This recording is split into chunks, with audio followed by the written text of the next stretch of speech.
Hey folks, it's Maxwell here and welcome to another TW9 video. This one is horribly out of sync. So, I'm booking the Dynamite before the Grand Slam anniversary show, but of course the Grand Slam anniversary show is going to go up before this, so I'm basically having to rest everyone to make sure I have no injuries going into that. So, it'll be a wee bit confusing, but hopefully it works itself out alright. So, by the time this goes live, Grand Slam's happened. I hope we had a fantastic show. But yeah, it's a good opportunity to get some of our other storylines over and start planning for Wrestledream. So, we've got a full week to go of Rampage, Collision, Dynamite and Shockwave. Let's crack on. So as you can see, the full show is going to be taped within Arthur Ashe Stadium. And we start off with Kyle Fletcher in the ring. The last few weeks I've given my all against some of the very best here in AEW, and I feel like I've represented myself in Aussie Open to the best of standards, so I want to keep this up. Tonight I'm challenging one of the most dangerous men in AEW. I challenge you, Jon Moxley. I want to show that I can hang at the top. This prompts Mox to come out and grab a microphone. Kyle Fletcher, what a brave young man you are. Surely talented, but son, this is going to be a whole new kettle of fish for you. You see, I'm not here to have a great match. I'm here to hurt people. So you better watch your back, son, because you may just get hurt. So, 72 segment, not the best in the world, but sets up that main event of Moxley and Fletcher tonight. We then had some good wrestling and a decent reaction from our audience as Claudio Castagnoli defeated Daniel Garcia in 13-14 with the neutralizer. A 73 for a wrestling here and a 77 segment overall. Garcia with an impressive 78. Claudio dropped to a 68 though. It seems like his physical condition is starting to have a toll on him. We then had a match that had great wrestling and a decent reaction from the crowd as Jay White defeated Sammy Guevara in 15:09 with the Blade Runner. Did not expect this, but these two had great chemistry together and it showed in their performance. 80 for the wrestling and an 85 segment, so really this could have been evented. But a fantastic 92 rated segment performance from Jay White, which is really good to see. Sammy Guevara is headed to the back and he walks past Daniel Garcia, who has a nice pack on his neck, after both men lost tonight. They pause before Samoa Joe walks by. Joe says, both of you, don't worry about it. I know it seems tough at the moment, but you both have the world of potential to be the future backbone of this company and take it to new heights. I believe in both of you. So the backbone storyline advances. This segment was a 71. Sammy underperformed. Samoa Joe came across well. See where that goes. Next up was a poor matchup. Keith Lee getting the win over Shane Taylor in 8 minutes and 1 with the Spirit Bomb. Storytelling matchup, again just utilising people that won't be on the big show that's just been. 50 for the wrestling, 53 segment. Nothing really to talk home about apart from getting Keith Lee some positive momentum. Wow, this did not do as well as I was hoping. I thought this would be the promo that saves us. So we hear from Swerve and he says, so what is next for Swerve Strickland? It's a good question. And don't get me wrong, the Samoa Joe, that defeat was a bit of an eye-opener. But I don't stand still and I know I need to get back on top and I need to be the most dangerous man in AEW I can be to do that. So I think when the time's right, I'll strike and I'll let a fire under my ass as I make a statement. So I've got an idea of who I want him to feud against. I obviously just need to build that one up over a period of time. But 69, not Swerve's best work. We then had a good wrestling match with a decent reaction from the crowd as Pac defeated Mike Bailey in 13:49 with a Black Arrow. Still the show matchup. I feel like with Mike Bailey it's just a case of introducing him, having some good matches, and then eventually we'll start picking up wins. We need some threats to get some momentum, so Pac is one of them. 73 for the wrestling, 79 segment. Both guys with good chemistry, which is good to see. Because with Mike Bailey as well, there's talent's there, the overness is not. So we'll get there. Paul Heyman joins us alongside Ricochet and Ua, the new AEW Tag Team Champions. He says, ladies and gentlemen, standing before you are such champions, Ua and Ricochet.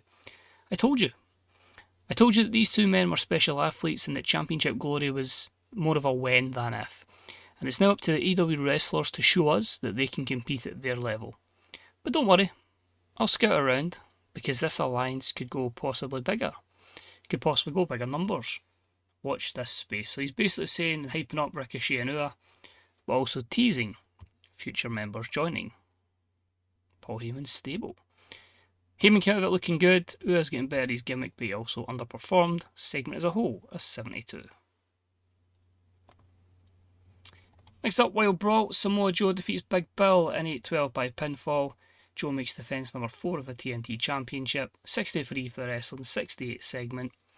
Joe with a 75, so it suited him. Big Bill with a 51. So again, just adding a bit more momentum to Samoa Joe. And their main event had some great wrestling and a decent reaction from the crowd. Jon Moxley defeats Kyle Fletcher in 21-22 with the Paradigm Shift. 80 for Fletcher, 84 for Moxley, so pretty okay stuff there. Maybe a wee bit of clash in styles. 82 wrestling, 83 segment. So we're really probably going to lose pop here. We don't have really any good angles so far. The main event may save us, but probably not. As Moxley picks up the win, and he quickly ducks to the back through the crowd. A fallen Kyle Fletcher is in the ring, and he starts to get to his feet before we get a spear out of nowhere from Bobby Lashley.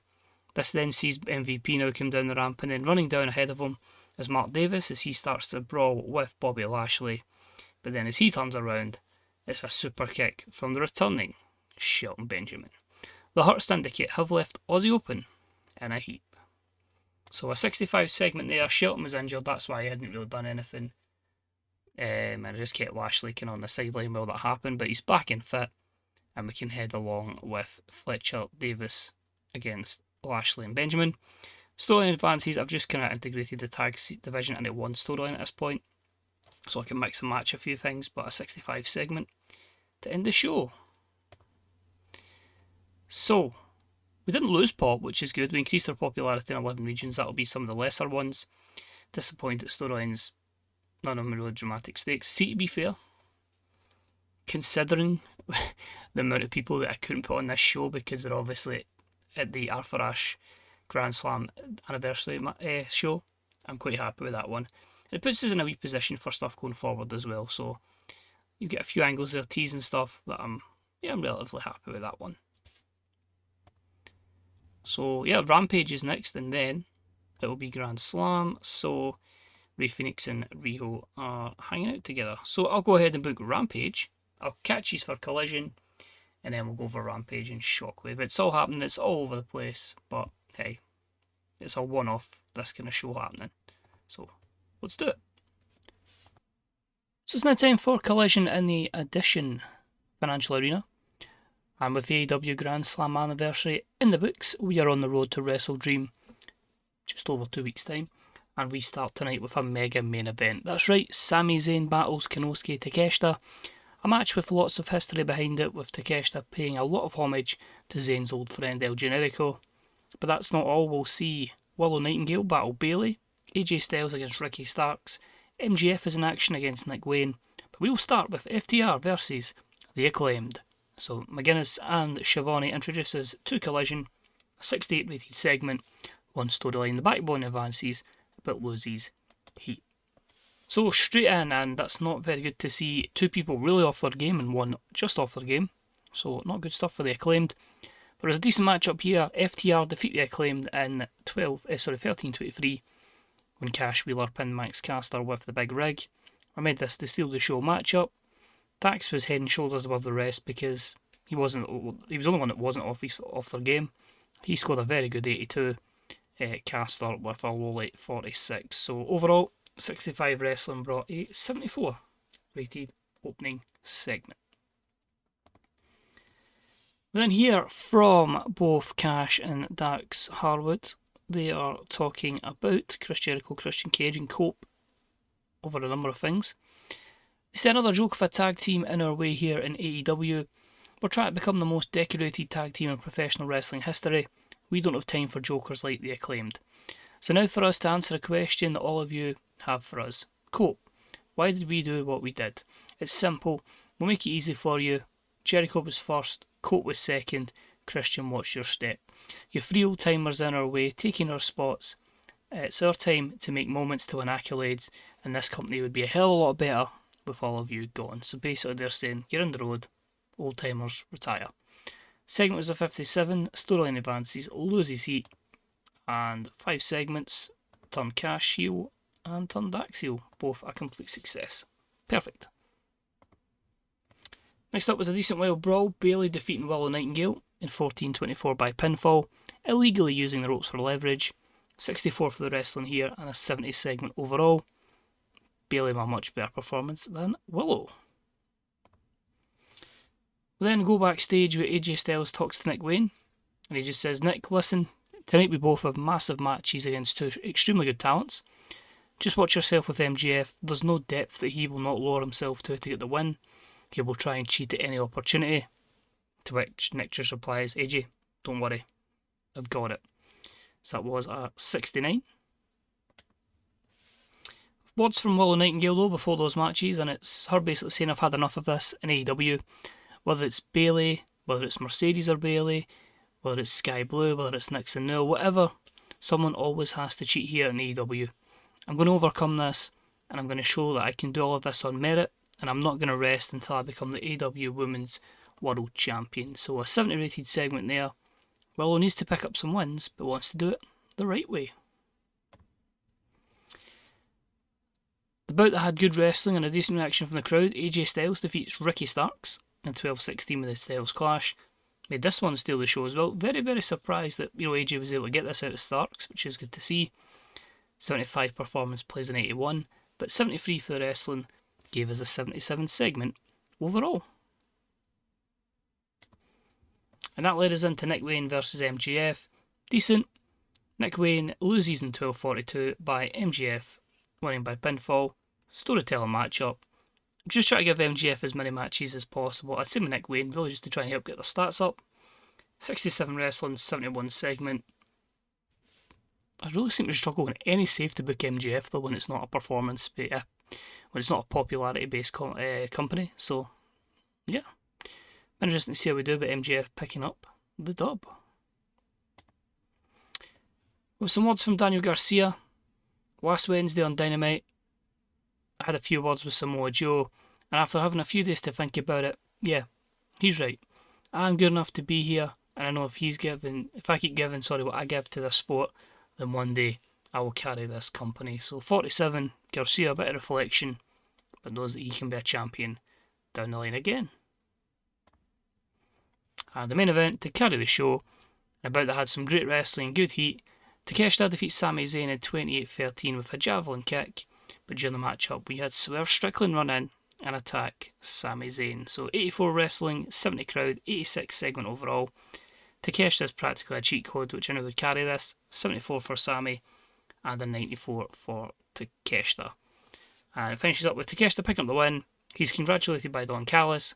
However, as we see Sammi Zayn stagger to his feet, Swerve basically laughs and mocks him from the ramp, which was a 78. So, leading off from what Swerve said, he was going to make a statement on Dynamite, and he feels that Sammi Zayn was the person he wanted to make a statement against. So, overall, a 79, which is fair enough. As I said, I don't feel we're particularly great in angles this show. It was a big break between booking this show before and adding in the angles, because I tend to always book 6 matches and then go around about it, or 5 matches in this case. So, yeah, 79's fair. I'll go ahead and I'll book Shockwave, and we'll round up the full week in AEW. Anything else for locker room incidents? Nope. Catch you in the main screen. So now at the main screen we have a few things to cover here. First off, you can see that we will be letting go Shane Taylor, we'll be letting go Penelope Ford, and we'll be letting go Dr. Britt Baker, DMD. They'll all be leaving. Well, Shane Taylor will be next week, but Penelope and Britt Baker will be tomorrow. So they are gone, they are out of here. WWE, and I found this quite ironic because of what's just happened, but I've offered new contracts to Kitana, Chance and Shotzi. That's 2 we won't be picking up in this save, so I won't have a 200 person roster just yet. But yeah, you can see there are 2 weeks now to Wrestledream and obviously 3 days to our next Dynamite. So what did I book on Rampage and Collision? So Rampage was before Grand Slam but after Dynamite. We had Nick Wayne defeat Action Andretti in a 61. We had an angle from Thekla, which was a 53. Sari defeated Thekla, which was a 51. Jay Lethal with a win over Tommy Billington was a 40. We had words from Jay Lethal, which was a 51. We had Jalistica and Rush they kind of like rushed to hype up the Realistico, which was a 60, and then Realistico defeated Blake Christian in our main event, which was a 57. So a lot of people there really just in for training, you like see your Tommy Billingtons and your Nick Waynes, but I felt like as well, some people you'd normally see on Rampage were on Dynamite, and the people that were on Dynamite, well, the main people had to be rested from Grand Slam, because obviously that hectic show that was on that night had to make sure everyone was fighting fit. As for Shockwave, I've just had Mariah May defeat Billy Starks, which was a 71. Mariah May then spoke after it, which was a 70, telling basically people not to forget about her. The Trios Champions, the Paragon it will be so shortly, with a 60-rated promo talking how good Kyle O'Reilly's going to do. He defeated Scorpio Sky in a 50, they didn't click sadly. Money Corporation's Nixon Newell and Sky Blue defeated Mina Shirakawa and Danny Luna, which was a 58. Bandido defeated Juice, which was a 66. Eddie Kingston kind of reflected on losing to Okada and what's next for him, that was an 88, so good work from Eddie. Making a one-off appearance was Surav Gurja, I believe that's your man, but Eddie beat him in a 66 squash match.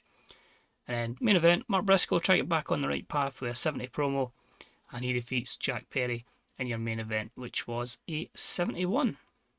So yeah, it's a weird time, because it did take me a long time to book those shows. There was a bit of continuity issue because of shows going before others. But I kind of thought, we'll just get through this week. We've got a few things set up going forward, and I can be in a position where I've got 2 weeks in game now to get a card together for Wrestledream. I think that's us, I believe, are we exactly a year? I think like by the time I forward us through our first show, yes, 2nd October, so yeah, that's us a year into the save, which has probably took me 8 months, which is quite wild. So what I'm actually doing now is I have a save where I started with the May data, but I've just been playing it offline. I feel like there's a lot of stuff I'd love to do, but it's far too time consuming to do in a story setting. So I'm just going to play that offline, and then I can have some mad things. I need to get a few more shows that are high rated so I can get these achievements. So that's my aim. I want all the trophies. So hopefully we can get that. It's just one of those things. I wanted to do it in the last TW. Never even get close. I want to at least give it a good go. So hopefully we can do that. But next week it is the start of year 2 of the save. And as I say, we're on that road to Wrestledream. So hopefully you'll join us on the road to that. Thank you very much for watching. Enjoy the rest of your day. And as always, a wee thumbs up, deeply appreciated. And check out the Fantasy Booker subreddit, Grey Dog Software forums, twdb.com, and bethebooker.net. Until next time, I'll see you later. Bye bye.